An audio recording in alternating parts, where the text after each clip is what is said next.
He told me our family trip was canceled. That money was tight. I agreed. But 3 days later, I saw his smiling face in someone else's Instagram post at the lake, and a message appeared, "Need $2,800. It's urgent." That was the moment I realized I'd been paying for my own exclusion. This is the story of how losing over $100,000 forced me into a reckoning, and ultimately led me to reclaim my freedom, my dignity, and my life. Welcome to a journey through betrayal disguised as sacrifice, financial manipulation, and the bold steps that transformed someone once silenced into someone unstoppable.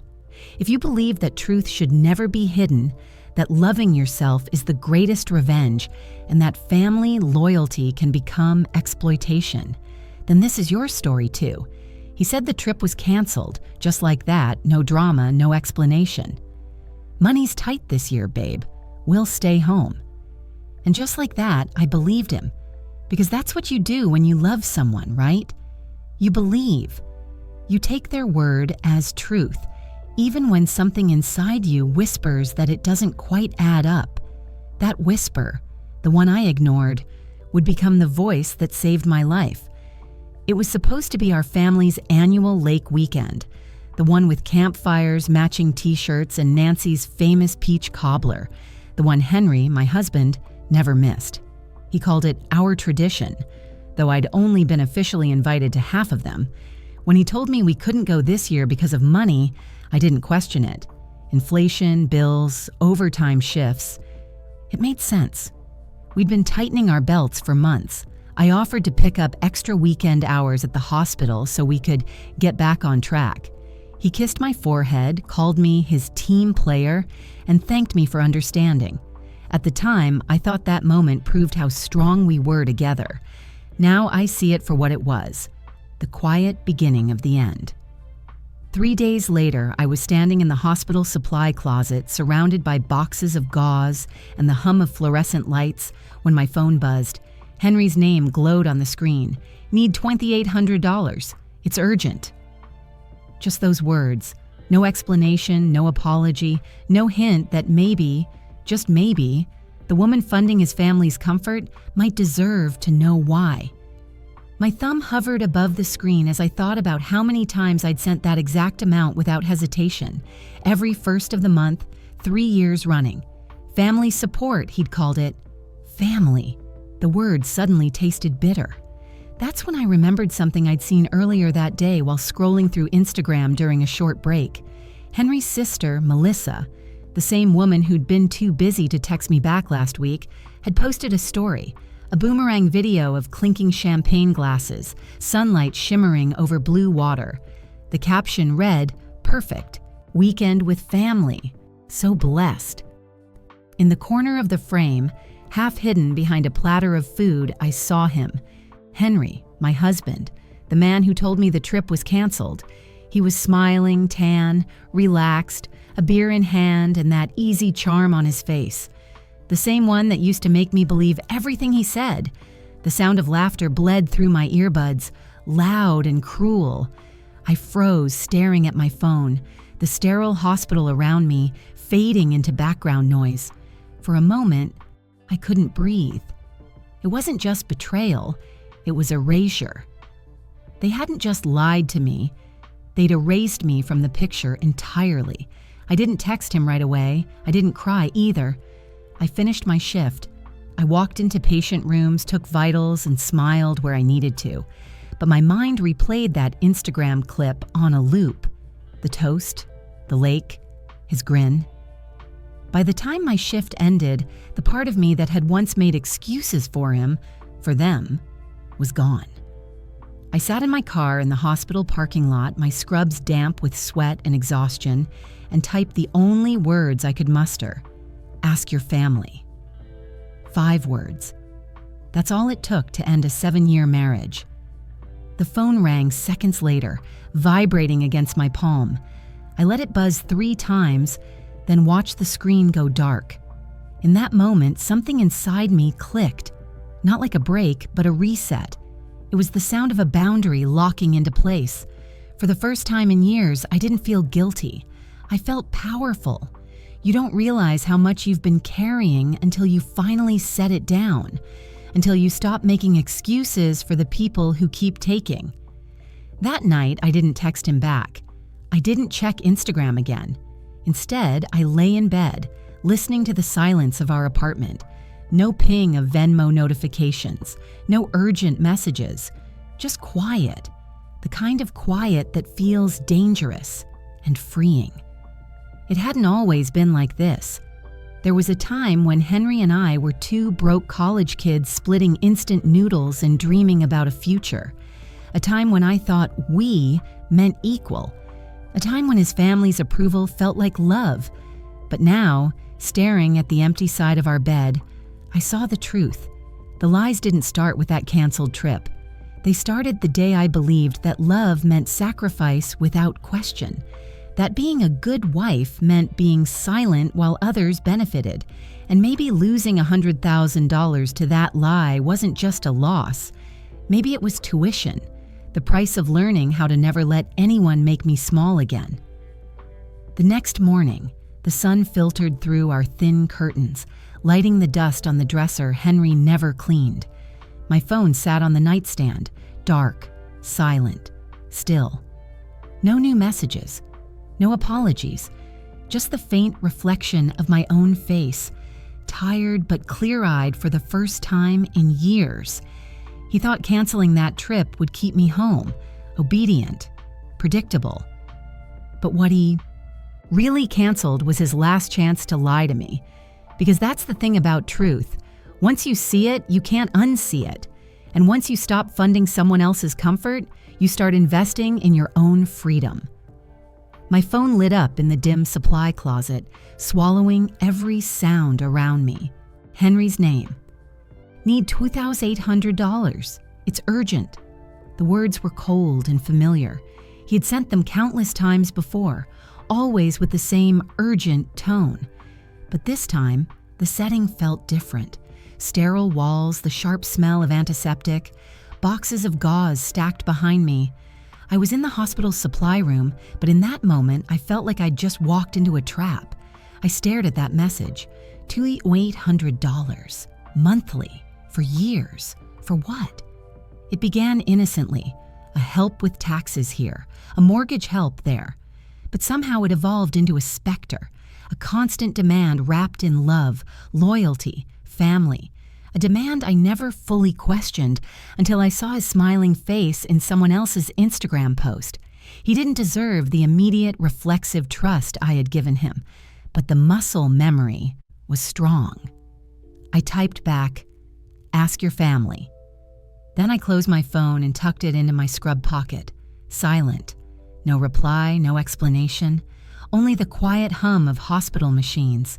It was the first time in years that 5 words, 5 simple words, cut deeper than any fight, any betrayal.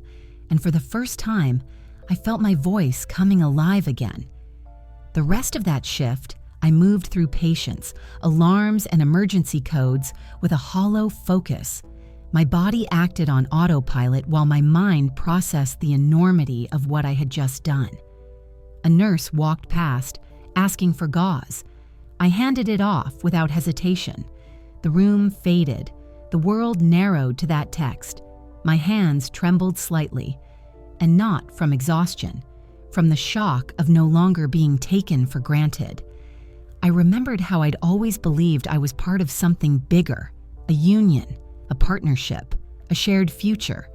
But now I felt like a wallet in his pocket, used, reliable, present when needed, gone when not.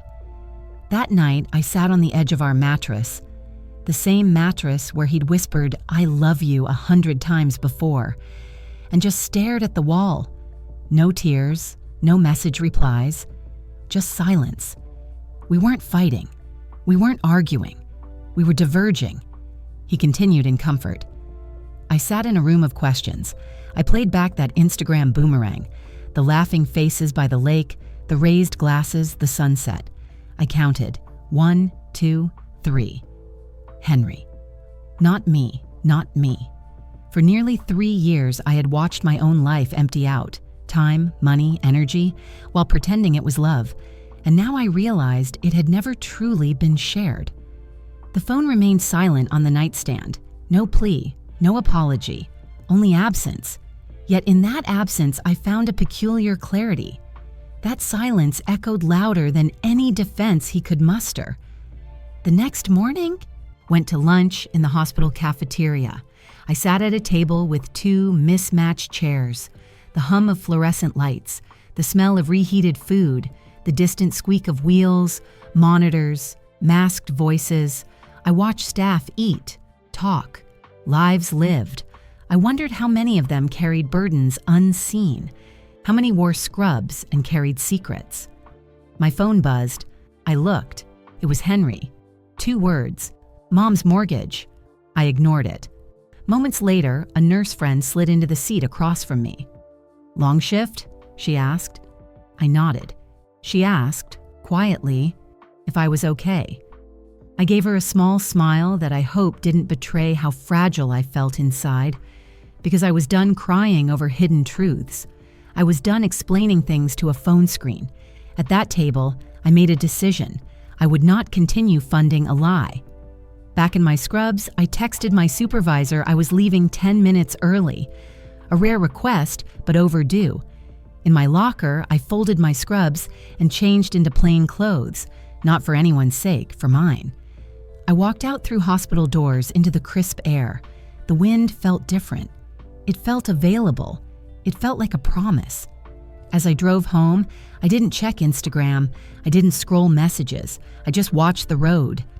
Late afternoon lights stretched across buildings, shadows long and soft. The city lights flickered on. At home, the apartment was quiet, his shoes still by the door, the coffee table littered with magazines he never read, the bed perfectly made in military precision. I lay down, staring at the ceiling. I thought, he's not afraid I'll leave.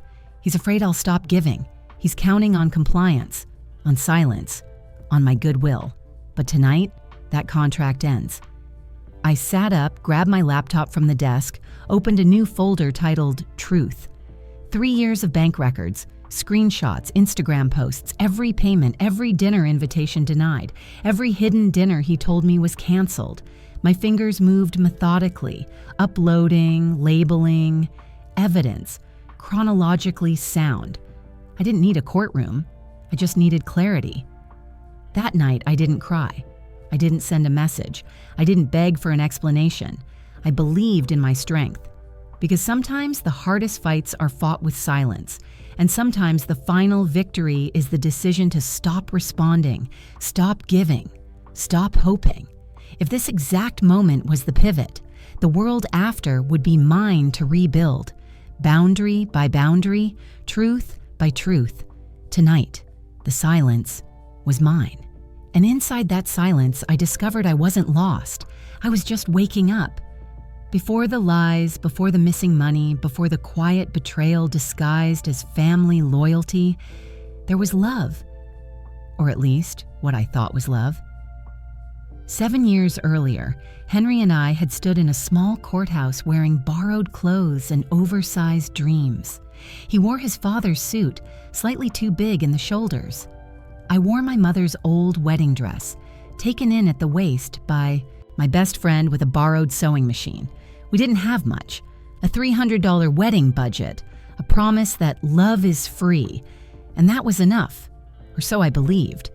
When the judge pronounced us husband and wife, Henry squeezed my hand and whispered, "We'll build something great, babe, together."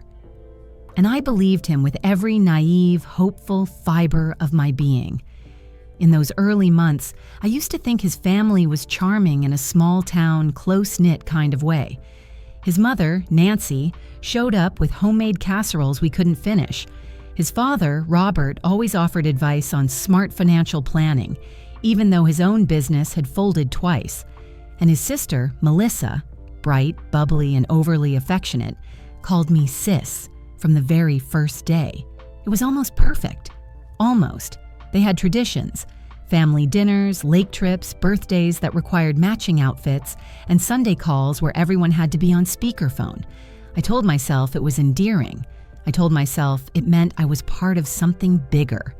But somewhere beneath the warmth and laughter, there was a current I couldn't name. A small, quiet expectation that I would give more than I received. The first hint came on a rainy afternoon when Nancy visited our tiny apartment. She wore her pearls and perfume that lingered long after she left.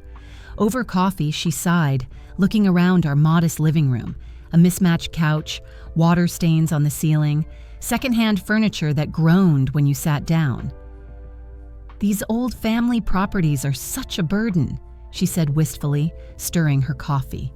"The taxes on the lake house went up again this year. Sometimes I wonder if we should sell it." Henry's face dropped immediately. His childhood summers were painted in memories of that lake. The dock, the fishing trips, the family barbecues.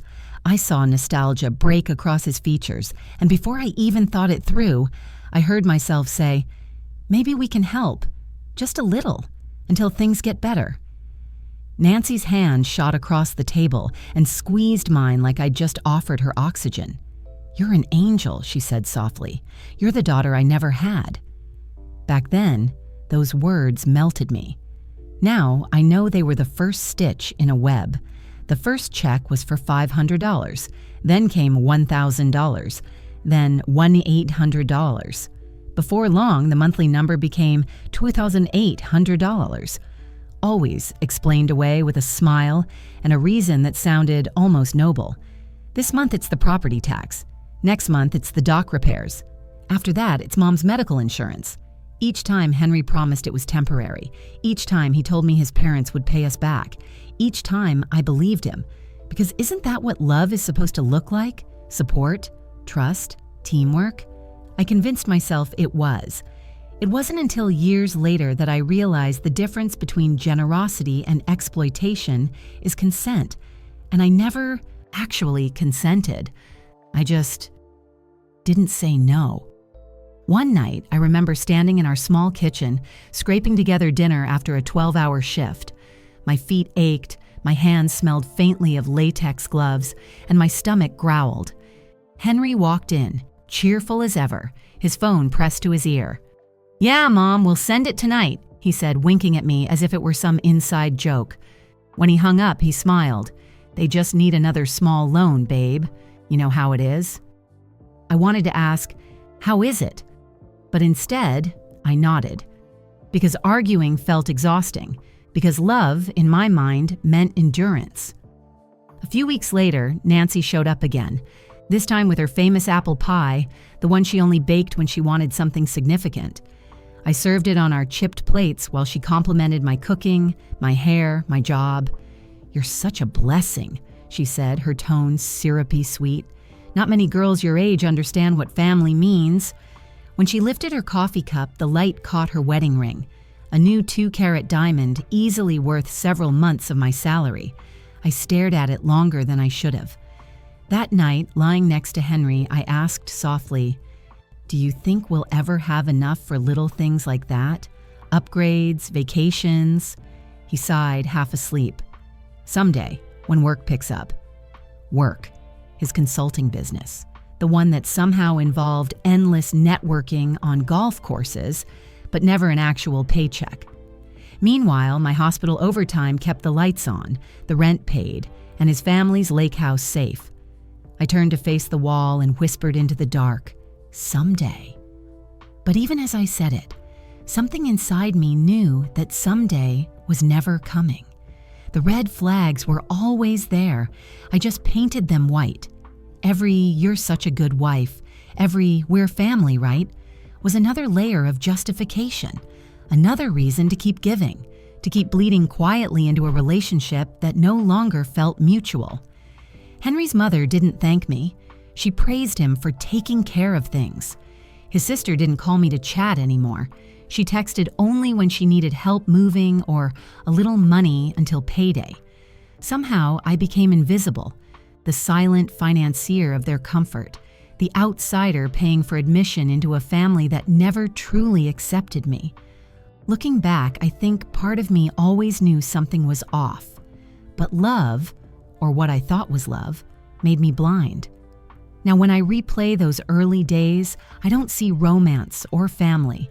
I see a woman learning to disappear for the sake of everyone else's convenience, a woman who mistook self-sacrifice for loyalty, and a man who mistook her silence for permission. But silence, like love, has an expiration date, and mine was about to run out.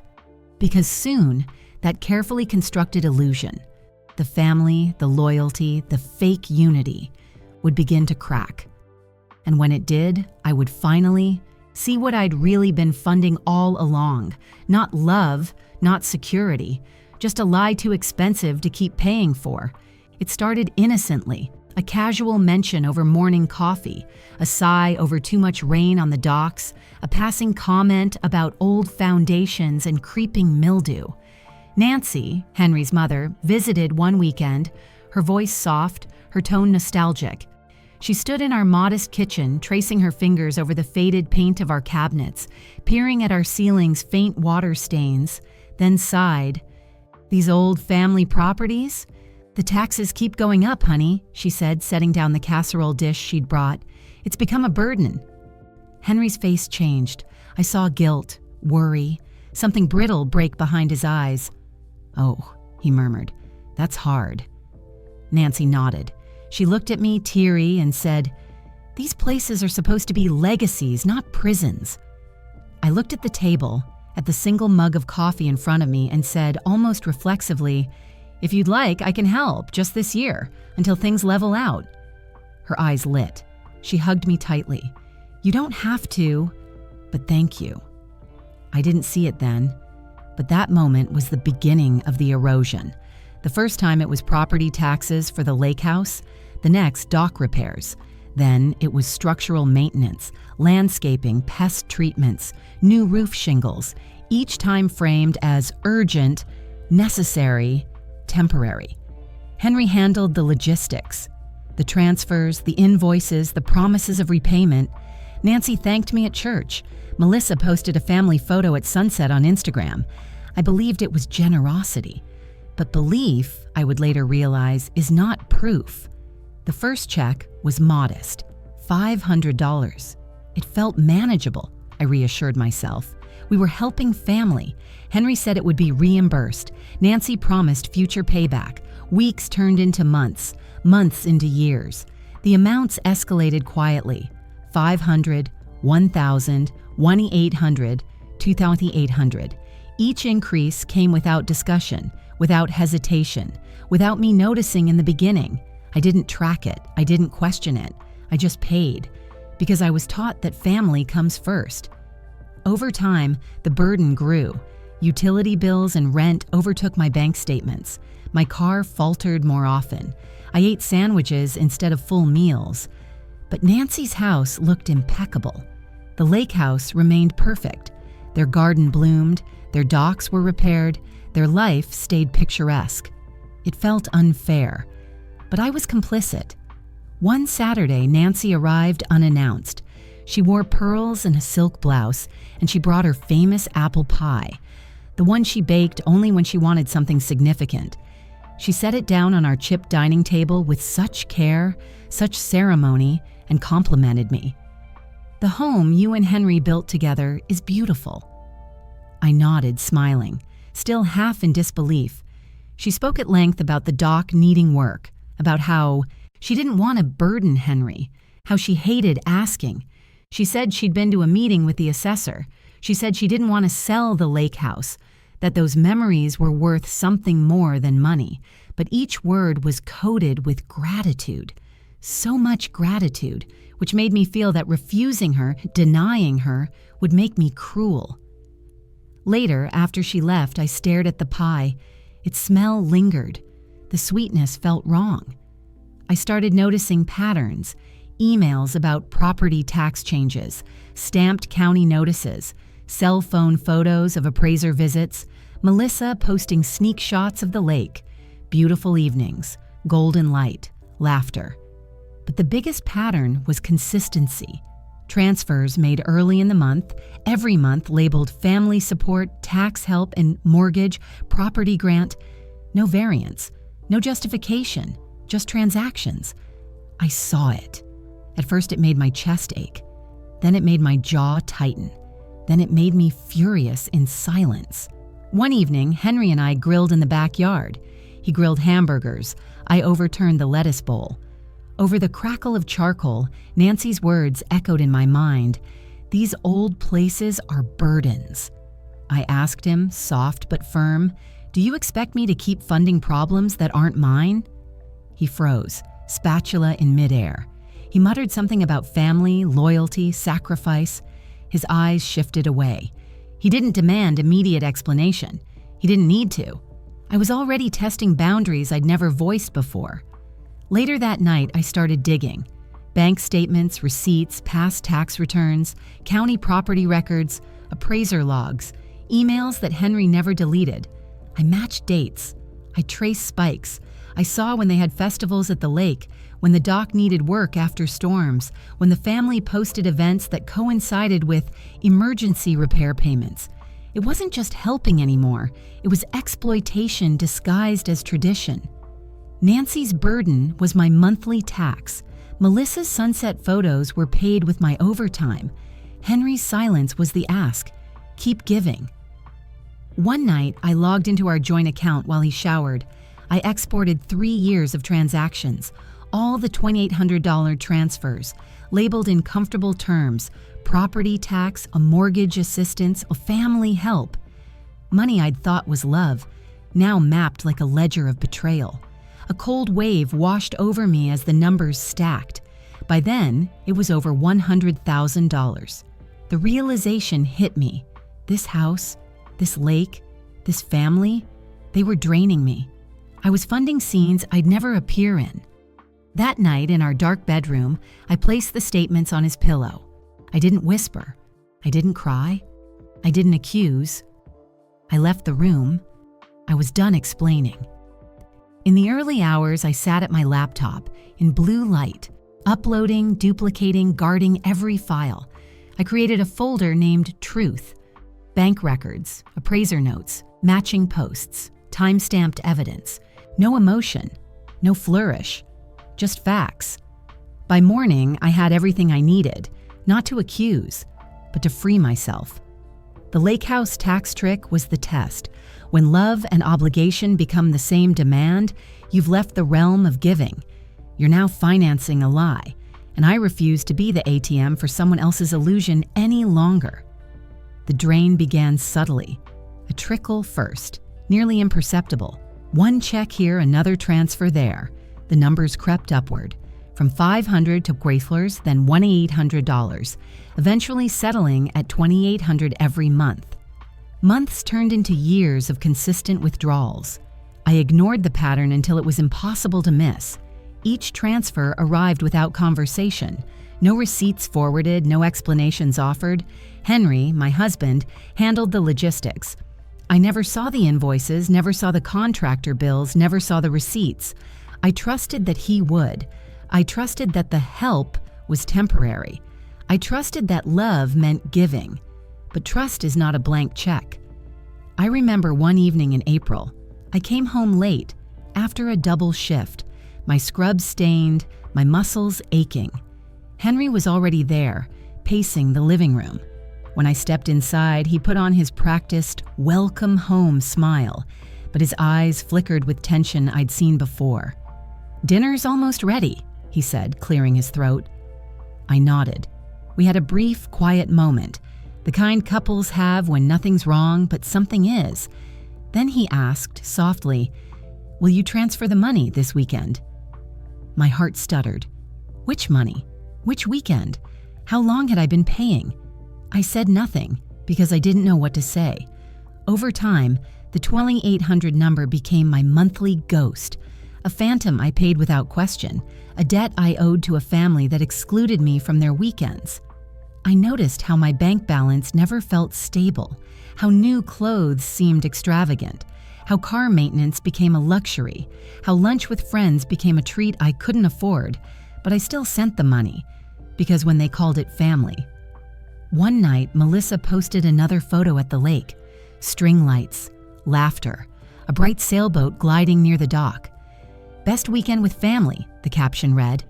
In the corner of the frame, I saw my name absent, my face unsaid. I replayed the transfers in my mind. April 1st, $2,800. May 1st, $2,800. June 1st, $2,800 always on the 1st. 3 continuous years. That's 36 transfers. I did the math quietly. $2,800 x 36, $1,800, the six-figure sum I gave to a family that didn't invite me to dinner. That realization slashed me in half. Betrayal and rage fused. For weeks, I lay awake, organizing receipts, replaying messages, charting the months. I watched the transfers flow out of our account like water leaking from a vessel, draining me, siphoning my worth, while they basked in lake sunsets. I felt a rage I'd never known, not against one person, but against the lie itself. The lie that family meant sacrifice. The lie that love meant yielding. The lie that missing from their gatherings was normal because I was paying for them. I began distancing, not overtly. I didn't block him yet. I simply stopped initiating. No longer did I ask about weekends. No longer did I volunteer for extras. No longer did I schedule my life around their expectations. When he texted, "Need $2,800 this month," I took a deep breath and didn't respond immediately. He called in the evening. I let it ring. I waited outside his presence before reading the message. "It's urgent." Then I deleted it.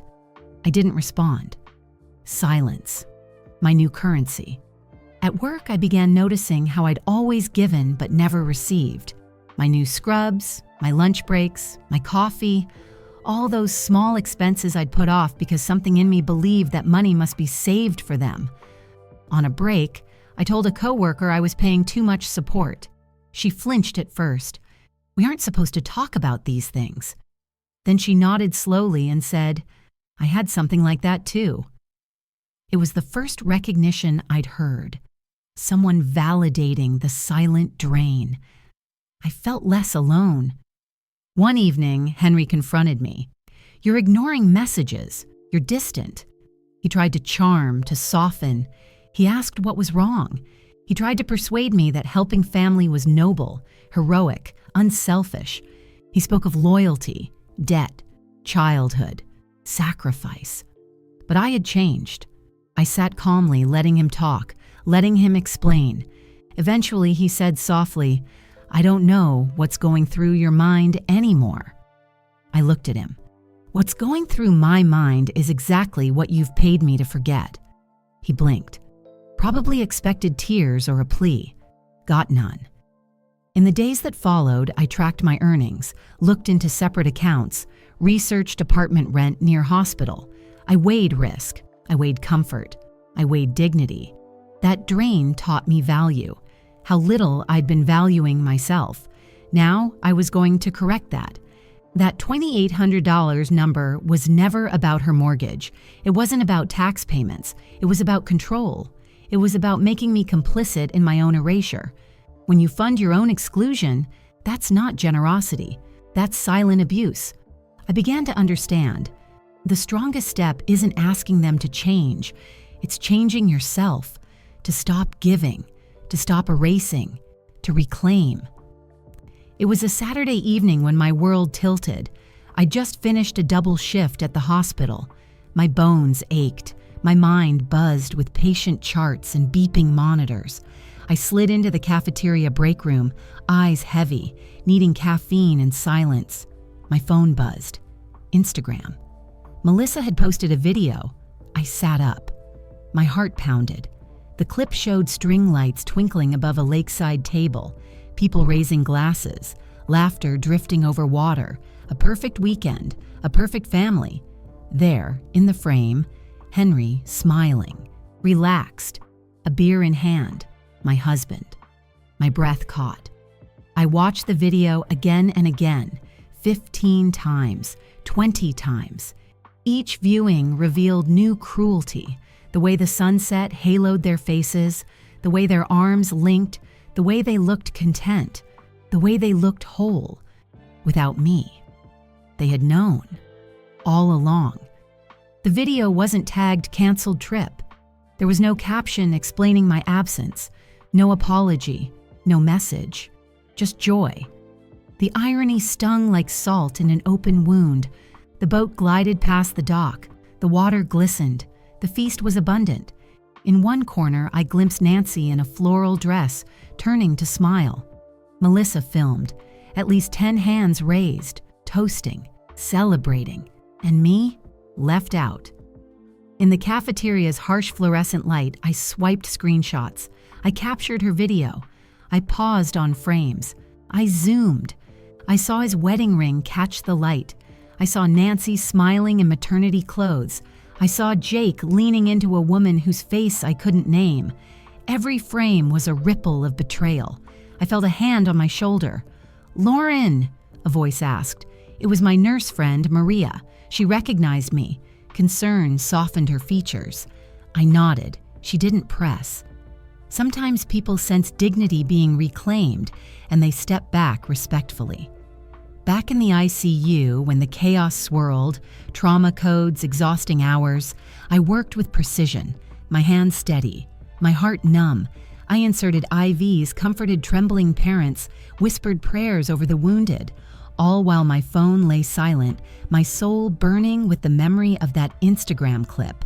I passed by a nurse's station where a colleague whispered, "Lauren, your phone?"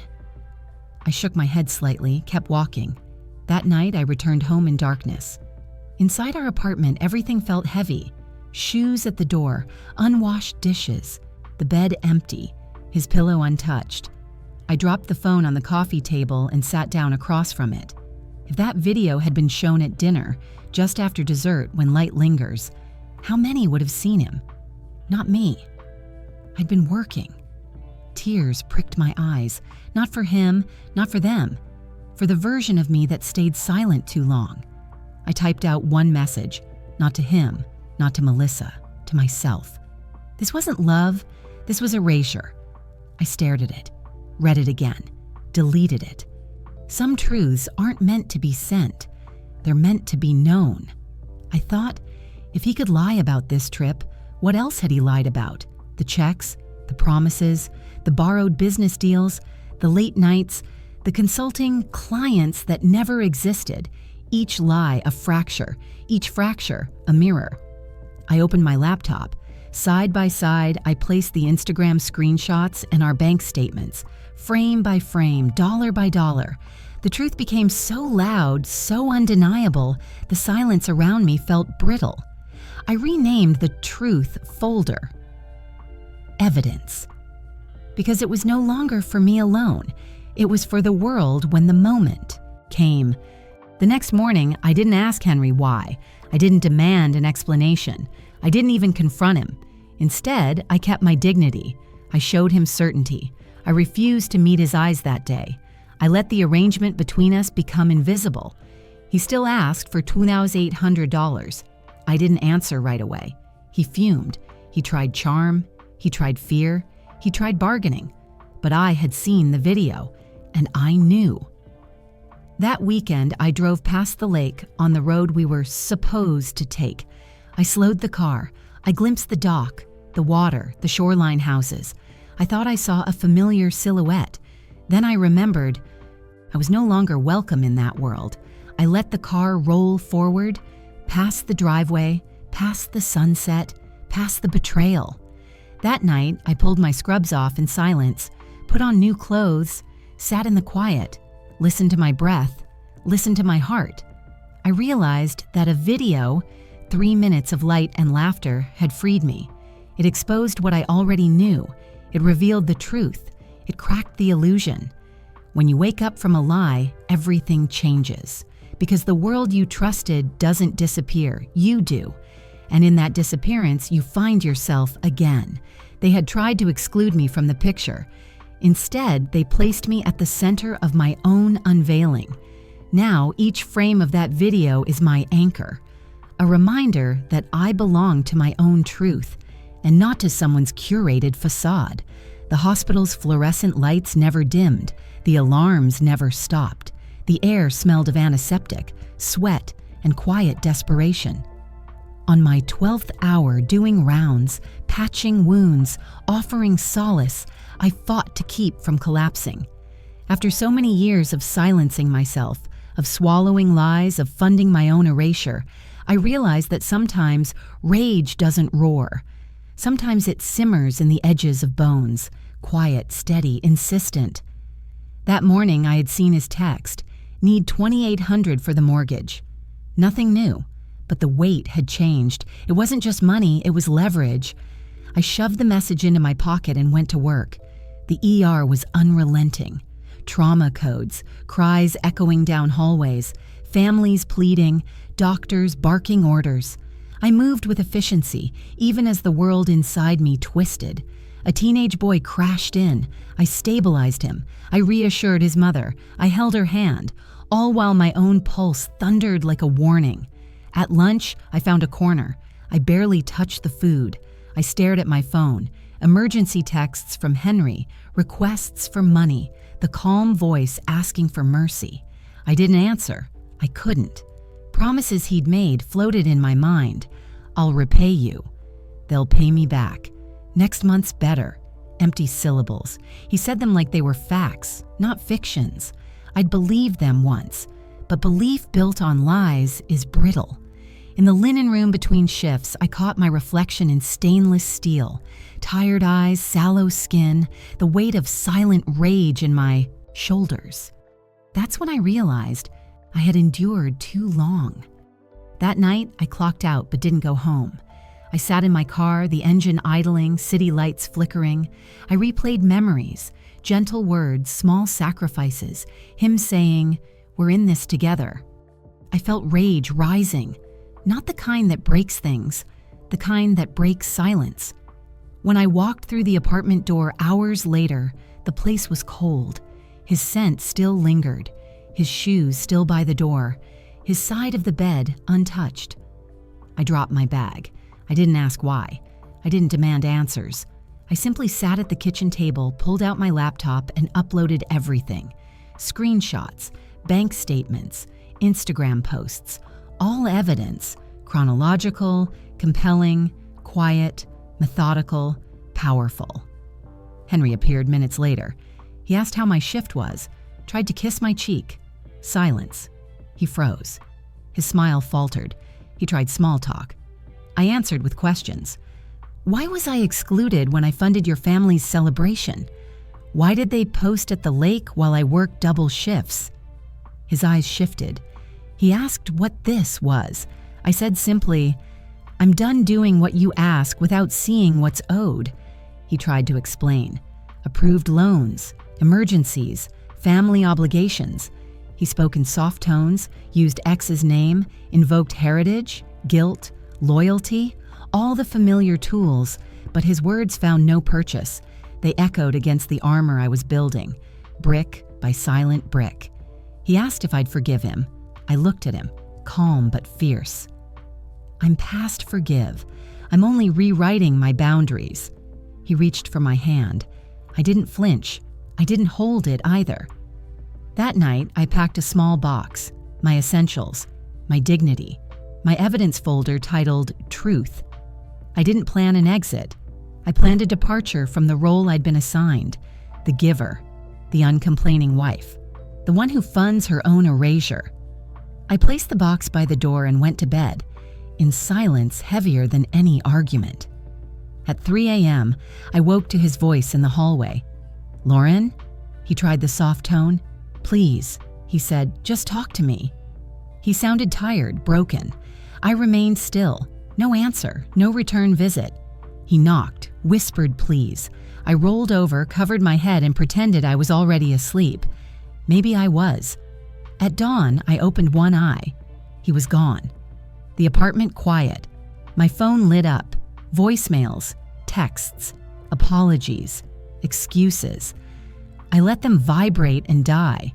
Today, I refused to carry the emotional weight of his reconciliation.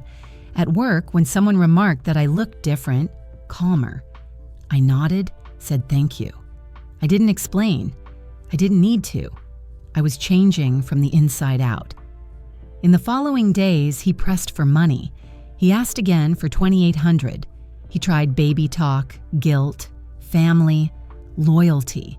He tried threats, The house, the reputation, the family. I replied to none of it. I watched his messages turn desperate, pleading, bitter. But I refused to respond, because sometimes the most potent boundary is the sound of silence. That rage I carried quietly became resolve, a refusal to be diminished, a pushing back at the arrangement that made me small. When love demands silence, it becomes violence, and I wouldn't let that violence be my contract any longer. Saturday arrived with a calm that felt like the breath before a dive. A quiet tension settled over everything, in the air, in my bones, in the way time slowed. Today was not about vacations or family dinners. It was about truth. It was about walking into a room they thought they owned and showing them they never did. That morning, I looked in the mirror. My reflection was steady, determined. Gone was the woman who apologized. Instead stood someone recalibrated by betrayal, refined by pain, armored by resolve. I reached for the emerald dress, the one I saved for a moment that mattered. Its color struck me, rich, bold, unignorable. If I was stepping into a storm, I'd wear something that declared I belonged in it. My jewelry was simple.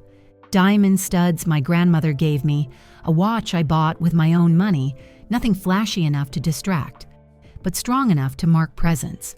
No pearls from the family, no gifts needing explanation. In the next room, he dressed. I heard the rustle of a suit, the subtle scent of cologne. Not too much, just enough. A man preparing for a night he thought would unfold on his terms. But this night had a different author. Around noon, I texted Claire, ready for tonight, backup mode, on. She replied with a string of heart and fist emojis.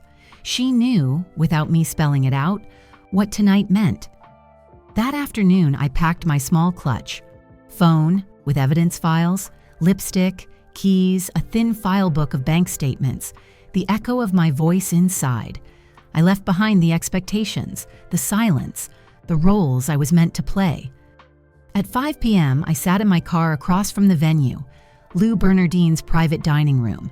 Candles glowed inside, tables set with white linens and fine china. The door opened once, then twice. Guests arriving, conversing, smiling, unaware of the fissures lying hidden beneath. I texted Isaac, "Doors open, 5 minutes." He replied, "On my way."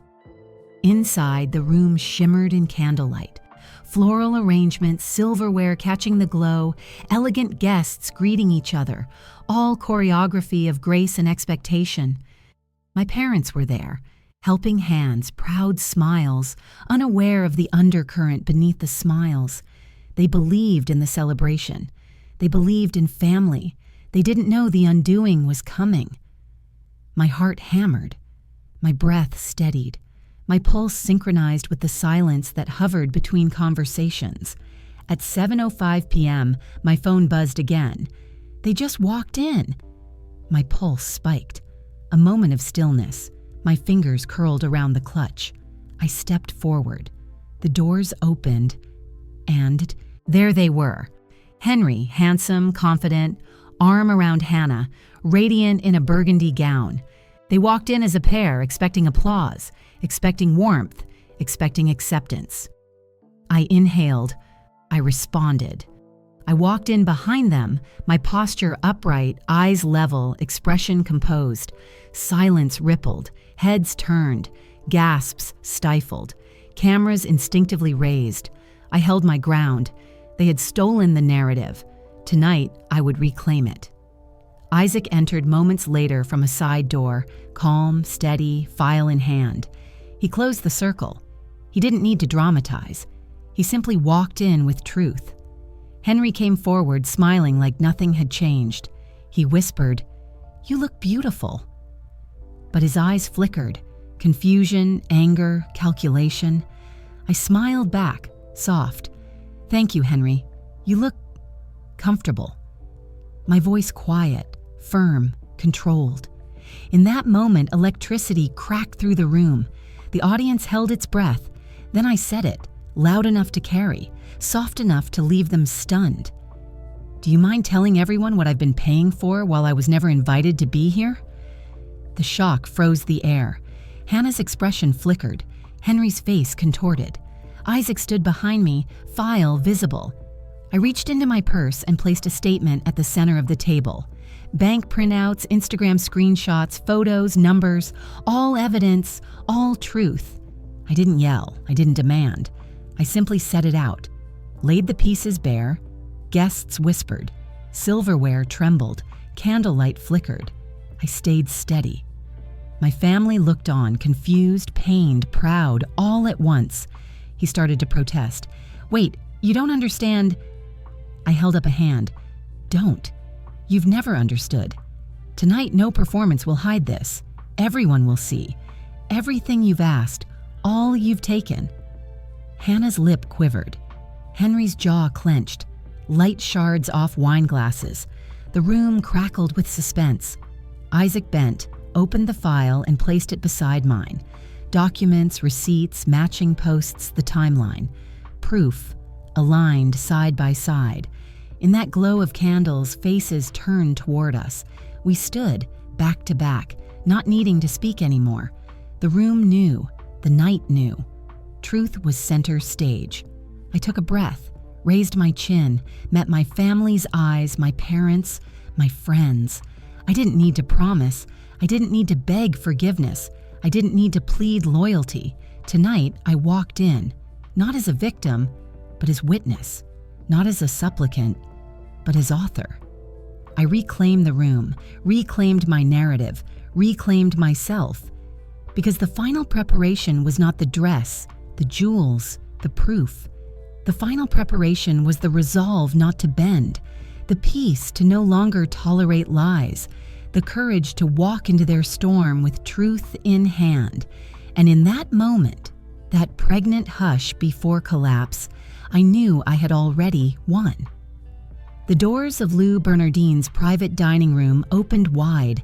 Soft music, warm, candlelight, clinking glasses. The normal ambiance of a rehearsal dinner. But tonight, normal was about to crack wide open. Henry walked in first, confident, polished, arm extended. Behind him, Hannah in her burgundy dress glided in, radiant, poised, unaware of the storm trailing behind her. They moved like a power couple reclaiming space meant for them. Then I entered, in my emerald dress, steady, controlled, unflinching. Conversations halted, cameras lifted, gasps fluttered. I heard a fork dropped somewhere. I felt all eyes converge. The world narrowed to this moment. Henry reached for my hand. He smiled, that same practiced charm. "Darling, what a surprise," he said. His voice was casual, too casual. I let his hand drop. I took the champagne glass from Claire's outstretched hand instead. I turned toward him. "Henry," I said, "my +1 has arrived." His brow furrowed momentarily. Then he looked behind me. Isaac entered, walking slowly, file in hand, presence quiet but unmissable. In that instant, the room's temperature shifted. Hannah's face paled. Henry's lips parted, a moment too late to mask panic. I raised the glass slightly. "Tonight," I said, "I want everyone to consider some truths." I gestured to the files on the table. Here are 36 months of transactions, matching posts, receipts, evidence. I watched as guests leaned forward, exchanged glances, eyes scanning the documents. Some mouths parted in shock. Others turned to stare at Henry. Some hurried to pull out phones, recording. Hannah clutched her handbag. Henry's posture stiffened. He opened his mouth. I cut him off. "Please don't explain. The documents speak." Silence filled the room like a held breath. Then Isaac stepped forward. He opened his own file. He laid out his side. Matched expenses, cross-checked Instagram posts, duplicated bank statements. He spoke clearly. We were paying for their celebrations while I watched us excluded. I trusted her numbers were right, but now she's here to show the ledger. Public, transparent. The room's energy cracked. Whispers, shuffles, eyes glinting. I stood beside him. not as a victim, but as proof. Henry tried one last maneuver. "A misunderstanding, everyone, please. She's upset, let me explain." I shook my head. "No, tonight is not for your explanations. It's for truth." Then I looked to my family, my parents, Claire, my friends. I held their attention. I was paying $2,800 a month for them, for their lake weekends I couldn't attend, for improvements I never saw, for parties I never knew, for smiles I couldn't share. The room felt heavy. Time slowed. Eyes switched between me and Henry, between evidence and lies. I saw my mother's hand quiver, my father's face struck with disbelief, Claire's phone recording, uncle's murmuring, guests shifting uncomfortably. I looked at Hannah. She frowned. She opened her lips. She froze. Then Henry attempted a weak defense. "This is family, help. You know how things are." I responded, "Family should include you, not exclude you. Love shouldn't demand silence. Payment shouldn't substitute welcome." His face reddened. He swallowed. He tried another soft tone, but support had slipped from his voice. Then the father of the bride stood. He cleared his throat. He asked, firm, "Henry, are you willing to address this publicly, or will you excuse yourselves?" Henry stammered. Hannah stepped back. The eyes of the crowd hardened. My father rose as well. "Everyone, this dinner continues, minus those who would lie in the light. This table is for truth, not secrets." The room held frozen. Then Henry and Hannah turned toward the door. He whispered something. She nodded, teary. They exited in a wave of discomfort. Their footsteps receded. The door closed with a soft click like finality. In that silence, applause broke. Tentative at first, then growing. Not the applause of celebration, of respect, of witnessing justice. Isaac closed his file, returned the papers to me. He smiled quietly. I nodded. We didn't need to say more. My parents approached. My mother wrapped me in tears and embrace. My father rubbed my shoulder, proud and silent. The crowd slowly resumed. People murmured about what they had seen. Servers resumed with dinner trays. But the space had changed. I had entered not as a guest, but as the reveal, the reckoning. Henry's absence left a vacancy at the table. Empty seat, empty promises, and I sat in front of all the lies, finally free of them. When they left, the silence lingered. Glasses clinked awkwardly. Conversation resumed in hushed tones. The music played on, but the room shifted. Eyes now regarded me differently, some with empathy, some with shock, others with quiet judgment. I sat at the table, upright, steady, surrounded by my family, friends, and witnesses.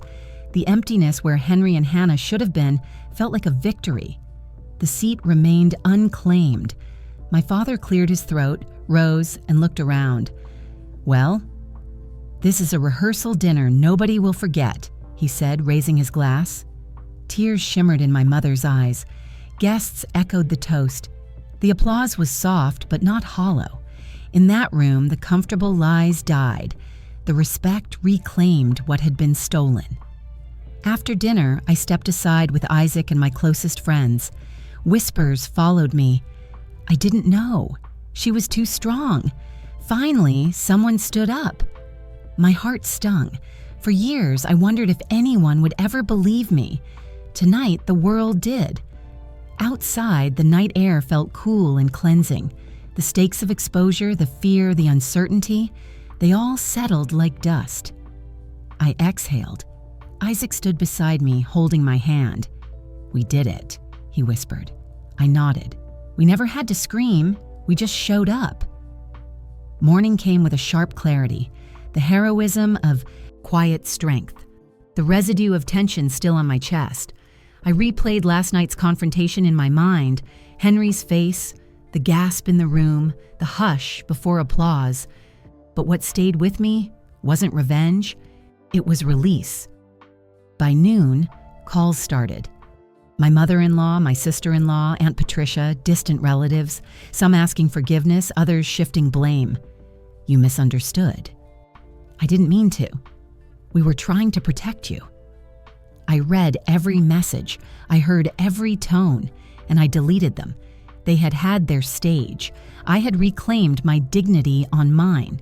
The press, quiet, local, caught wind. A family scandal, indeed, but I didn't hide.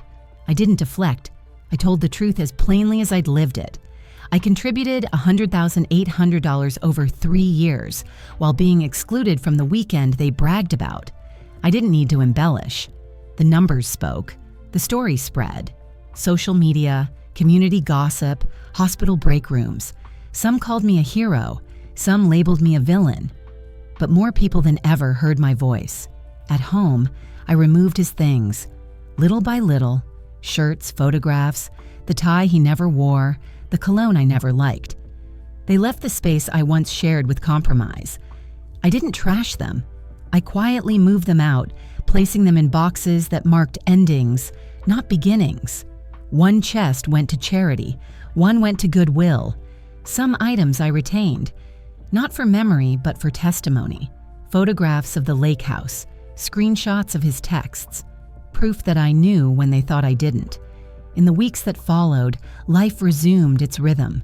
Shifts, emergencies, patience. But something was different. I moved through hallways with lighter steps. No phone buzzing with demands, no guilt, no questioning. I bought myself new scrubs. I replaced my shoes. I started treating myself to small things. A latte, a new journal, a plant for my apartment. These were not indulgences. They were statements. I am worth caring for. I am worth investing in. One afternoon, while attending to a patient's family, the woman said between sobs, "Thank you, nurse, for being here." I nodded. I realized how long I had given to others, to lies, without presence in my own story. That moment I understood. My real family isn't always blood. My family is the people who see me, help me heal, respect my boundaries, and stand when I speak my truth. Months later, I moved to a new apartment. It was small, but mine. Hardwood floors, windows that open, sunlight in the morning. I hung photos of sunsets, journals, plants that flourish with touch. This place held space for rebuilding. I registered my own bank account. I closed the funds linked to the joint account. My income, my control, my freedom. The lake house went into auction. Nancy's last posts blitzed social media. Tearful captions about childhood memories, loyalty, betrayal. I watched from afar, quiet. And when the final hammer fell, I felt something I'd never expected: relief. I was free from the price of belonging to a family that demanded while excluding me. That Thanksgiving, an invitation arrived. Cream cardstock, elegant script. "We've missed you." I folded it, sent it back. Across the envelope, I wrote, "Family doesn't require payment for admission." I blocked old numbers. I deleted messages. I deleted the past, not with vengeance, but with peace. Tonight, as I prepare for my hospital shift, I glance around my apartment. The emerald dress hangs neatly. My journal sits beside a lit candle. My phone, silent, saved only for people who matter. My heart is quiet. My purpose is clear. I am no longer funding someone else's memories. I am building my own. 1 year after the rehearsal dinner that changed everything, I stand in my new apartment, sunlight slicing through the blinds, painting golden lines on the floor. The air smells like clean sheets and possibility. My phone is silent. No buzzing demands, no late texts, just quiet. I wake up now without dread. I sleep without guilt. I live without someone else's ledger whispering in my ear. The apartment is modest but full of life. Plants that I chose myself, photos of distant landscapes I visited, books I've wanted to read. The emerald dress hangs in my closet, a reminder, not a burden. I walk through my kitchen. The coffee maker hums quietly. I pour a cup and taste it slowly, no rush. I savor a moment that once felt beyond my reach. My career at the hospital has grown. I accepted the promotion to shift supervisor. I work with more authority now, command more respect. Other nurses look at me not as soft, marathon-working Lauren, but as a leader who stood her ground. During a recent staff meeting, I was asked to speak about work-life balance. I told them about financial boundaries, invisible burdens, and integrity. They gathered at the break room after. Some wiped tears, some hugged me. Some said, "We see you now." I never use names, I just use truth. And truth, it seems, is contagious. In May, I took a solo trip to Sedona. Red rock cliffs, silent trails, open sky. I hiked Cathedral Rock at sunrise, each step a metaphor. At the summit, phone off, heart-free, I watched light spill across the valley. No messages waited, no obligations demanded. I exhaled a lifetime of silence. That trip was my first real vacation, not helping while excluded, but wholly my own. Social media still shows Nancy's final posts, the auction of the lake house, the bitterness, the accusations. I scroll past them without flinching. I don't respond. I don't invite applause. I just exist, in peace. In a curious twist, a handwritten letter arrived months ago with no return address.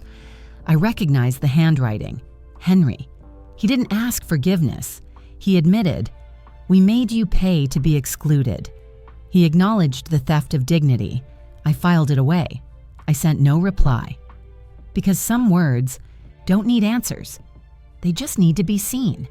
I've donated the jewelry collection Nancy bequeathed, all $15,000 worth, to a women's shelter. I named it the Family Fund for women who've lost family to financial faith. I visit and speak. I share my story. I hold hands, wipe tears, plant seeds of boundary, rebuild self-worth in others, because healing is strongest when shared. Thanksgiving came.